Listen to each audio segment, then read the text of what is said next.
1 year today. Is it hard to believe it's been 1 year already? It's very hard to believe. It has gone by very quickly. Yeah. When you think back to that day, is there anything that stands out to you in particular? I guess the way we found out was pretty horrific.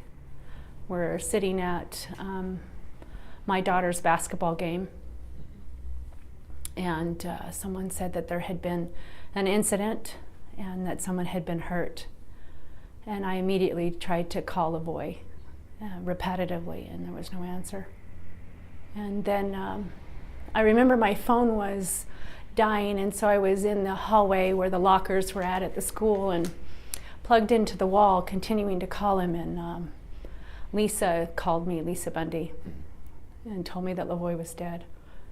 And I remember, they had my daughter come out from the game, and my in-laws, his parents, were there, and my brother-in-law and his wife and my son. And so it was kind of a horrific way to hear that he had been murdered. And they stopped the game, and we kind of, as a family, had to leave. And so you get this phone call, and then you have to break the news to everybody else. My daughter and my son and that were right there at the game. And of course everybody, it's a small town, so everybody heard at the same time. And I'd imagine in a small town, people know who he is. Yes. Yeah. What was the reaction? So the game was stopped, so I'd imagine it was one of shock. I think it was one of shock and sadness, and our family just kind of gathered around, and we went over to the local police station to try to gather more information. So, was that a difficult process to learn more? It very much was. They were very unaccommodating. Nobody would give us any information whatsoever. They wouldn't confirm yay or nay. They transferred me from one phone to another, or a message machine, Yeah. I know early on, during this 41-day takeover, LaVoy had said that this is a cause he would die for. Did he ever mention that to you? Did he express it as such to you? I believe that my husband felt that freedom and the liberties that were being lost were of value, and that he needed to stand for them. And he was willing to do just that, to stand for the Hammonds in their particular situation. That is the reason he went up to Malheur in particular, was to see Mrs. Hammond, give her some flowers, march down the street. It was the rest all kind of happened. He had never made any mention to you that they had this intent or plan to go to the Malheur National Law as Refuge? It was proven in court. Yeah, no, that wasn't why he went up there. Sure. Were you upset that he did that? Was I upset? I was afraid for him. I was like any wife, wanting his husband to come home, wanting their husband to come home and to be safe, of course. I think any woman would feel the same way. What, if anything, has changed, at least from your perspective, when it comes to the federal government and this whole idea of overreach and putting lands back into the hands of more local entities? Has there been much progress there in your eyes? Or? No, not enough. But I am encouraged, and I'm hopeful that President Trump will look at to what is happening here in the West, and how the lands are not being returned to the states, for the people within those states to decide how and what to do with them. When you purchase property, it is yours. When you buy it, it's yours. And we purchase grass and water to graze our cattle on. And I think that those contracts and that right to own property should be honored. That after all, it is in our Constitution to do so. And that is one of a few points that will be brought up at this event just down the street here at the Grant County Fairgrounds. Tell us a little bit about this event. What's the idea behind it? What can people expect? I'm really excited about this event. It is marking the 1-year anniversary of my husband's murder. However, we as a family have decided to move forward with this mission of educating about the principles of liberty, about private property rights, about the importance of life.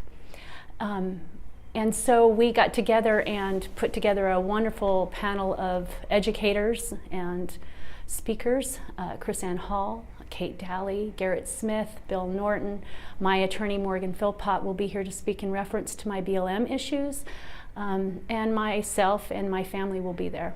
So I'm really excited about the opportunity to continue to move forward the educational process and informing the populace.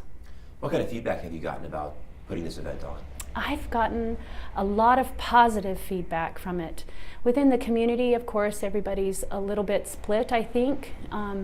They have been through a lot here, but John Day is very welcoming. All of Oregon, actually, I have to say thank you to a lot of the good people of Oregon who have sent us cards and letters and gifts. You have made me feel very loved, and I appreciate it. My whole family feels that way, that this last year there are so many good people everywhere across this country, and I want to say thank you. Hearing from folks really all across the country? All across the country. I'm hearing from people outside of this country, which is like amazing to me, that they're very concerned about what is happening here in America in reference to personal property rights. Yes, people are concerned. Looking ahead, I know there had been talks of filing a wrongful death lawsuit. Mm-hmm. Is that something that you're still working on? We'll be making an announcement in reference to all of those things Friday night. I misspoke, Saturday night, right here in John Day. Very good. And then maybe just rewinding a smidge here. You mentioned it there about John Day and things like that. Now, I have had the chance to speak with a few people here in town, and they have expressed some fear. They're not happy that you're here. They're not happy that this event is taking place in John Day when really everything happens south of here. What's your message to those folks? There's nothing to be afraid of. My family and I are not anarchists. We don't belong to a militia. My husband didn't belong to a militia. We're good Americans, patriots, good, loving people, just as you are. And I want to say thank you for letting us come. And we hope to be able to show you just a little bit about who my husband actually was. He was not the man that was portrayed in the press. He was not, like I said, a militia member. He was not a racist. He was not an anarchist. He was not any of a terrorist. He was a man of God. He was my husband, a father of 12. We now have 25 grandchildren. I'm a grandma. I'm someone you don't need to be afraid of. And I hope that after we leave, that you will have a better understanding of who and what our family is all about. And I say to the people who are coming to this event to remember we're in someone else's neighborhood, and to be polite and respectful. Sure. Yeah, that was a fear. I think more so who else would be coming along, mm-hmm. Not necessarily yourself, but right. Other people coming in from out of town and things like that. Fear of an element of danger. And I really don't see that at all, because most of the people that are who associate with me and around me, they are feeling the same as we are, that our liberties are being lost. And how can we best stop that from happening? And we really believe that education is the way. How, in your eyes, will LaVoy and the occupation be remembered? I want to rephrase that again. Sure. In your eyes, or in your opinion, how will LaVoy and what he did at the takeover and the takeover itself be remembered? I see that whole incident, because I know some of the people personally, the men and women that were there were very brave. They realized that what they were doing was bigger than them themselves, and that it would affect the direction, possibly, that we're headed in this nation. They felt desperate in some ways to have their message heard in a peaceful, respectful manner. And I challenge each of you to look at the different types of protest and demonstrations that we have throughout this country. And in our First Amendment, it guarantees us the right to peacefully assemble and to have our voices heard. And that's what I saw these men and women doing, peacefully assembling, trying to have their voices heard. And as I look across, I don't have television in my home, but I do see it here and there, and I do read the newspapers, and I see other protests, other people standing up for what they feel that they need to stand for. And they're very reckless and destructive and harmful to property and person. And I did not see that in Malheur. I saw the complete opposite. And I think that they were a much more threat. And then that's how I saw, too, the government dealing with them in a much different way than they are other protests throughout the country. Do you think it sets a precedent for others to maybe, for lack of a better term, copycat? No, we have to find a way to have our messages heard in a peaceful way. And I think that the government overreacted. They overreacted with the people of Malheur. They had plenty of opportunities to arrest those men and women peacefully. They did not have to plan and organize and construct a kill stop out in the middle of nowhere in order to have their objective achieved. They didn't need to do it that way. Do you believe the men and women there would have surrendered peacefully had they approached it differently? People were able to leave and go as they wanted to. You know that. You were there. Nobody stopped people from coming in or going out. I myself went in, my husband and I left, went to breakfast in town.